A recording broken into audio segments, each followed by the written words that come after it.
Israel ప్రమాదంలో ఉంది, ఇక దానిపైన తీవ్ర స్థాయిలో అటాక్స్ ఉండబోతున్నాయి అనే తరుణంలో కమ్బ్యాక్ అనేది ఆ దేశం ఎలా ఇచ్చింది అంటే పెద్ద పెద్ద లీడర్స్ని కూడా అటాక్ చేసి లేపేస్తోంది. గత కొద్ది నెలలుగా ఇజ్రాయెల్పై పోరాడుతున్న హమాస్కు ఇప్పుడు తాజాగా కోలుకోలేని షాక్ తగిలింది. ఇప్పటికే సంస్థ చీఫ్ ఇస్మాయిల్ హనియా ఇరాన్లో హత్యకు గురయ్యాడు. హమాస్ మిలిటరీ చీఫ్ మహమ్మద్ డీఫ్ కూడా ఇప్పుడు ప్రాణాలు కోల్పోయాడనే విషయం బయటకు వచ్చింది.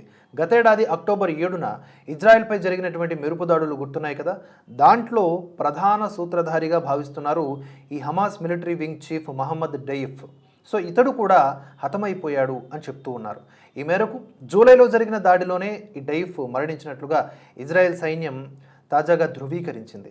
ఇంటెలిజెన్స్ వివరాలను అనుసరించి నిర్ధారణకు వచ్చినట్లుగా తెలిపింది. దక్షిణ గాజా నగరమైనటువంటి ఖాన్ యూనిస్పై జూలై 13న ఇజ్రాయెల్ దాడి చేసింది.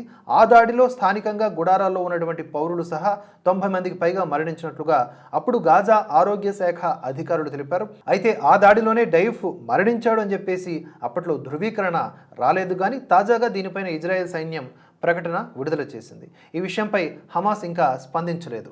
మిసైల్ దాడుల్లో డీఫ్ మృతి చెందినట్లు మాత్రం పేర్కొంది. జూలై 13న ఐడిఎఫ్ ఫైటర్ జెట్లు దక్షిణ గాజీలోని ఖాన్ యూనిస్ ప్రాంతంలో బ్రిగేడ్ కమాండర్ మహమ్మద్ డీఫ్ రఫా సలామెహ్ ఉన్న కాంపౌండ్పై దాడి చేసింది. ఈ ఘటనలోనే ప్రాణాలు కోల్పోయినట్లుగా ఫుల్ క్లారిటీ ఇచ్చింది. ఇక ఇరాన్ రాజధాని టెహరాన్లో హమాస్ అగ్రనేత ఇస్మాయిల్ హనియా గడిచిన బుధవారం హత్యకు గురైన సంగతి తెలిసిందే. ఈ ఘటనలో తమ పాత్ర ఉందని కానీ లేదని కానీ ఇజ్రాయెల్ ఇంతవరకు స్పందించలేదు. కానీ ఇరాన్ మాత్రం హనియా హత్యకు ప్రతీకారం ఖచ్చితంగా తీర్చుకుంటామని చెప్పేసి శపథం చేసింది. దానికి తోడు హనియా హత్య జరిగినటువంటి మరుసటి రోజే ఇజ్రాయెల్ చేసినటువంటి ఈ ప్రకటనతో పశ్చిమాసియాలో ఇజ్రాయెల్ హమాస్ యుద్ధం మరింత విస్తరించే అవకాశం ఉంది. ఇప్పుడు తాజాగా అందుతున్నటువంటి మరొక అప్డేట్ ఏంటి అంటే ఇజ్రాయెల్ హమాస్ యుద్ధం విషయంలో హెజ్బుల్లా ఇరాన్ జోక్యం చేసుకుంది కాబట్టి పశ్చిమాసియాలో ఉద్రిక్తతలు రెట్టింపయ్యాయి. సో ఇప్పుడు టెల్ అవీవ్కు అండగా ఉండేందుకు అమెరికా ముందుకొచ్చింది.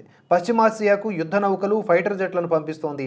రక్షణ సిబ్బందితో పాటుగా ఇజ్రాయెల్ కోసం అదనపు వార్షిప్స్, ఫైటర్ జెట్లను అమెరికా పంపినట్లుగా వార్తలు వస్తున్నాయి. వీటితో పాటుగా బాలిస్టిక్ క్షిపణి సామర్థ్యం కలిగిన అదనపు క్రూజర్లు, డిస్ట్రాయర్లను కూడా పంపించేందుకు సన్నాహాలు చేస్తున్నట్లుగా అధికారులు తెలుపుతూ ఉన్నారు.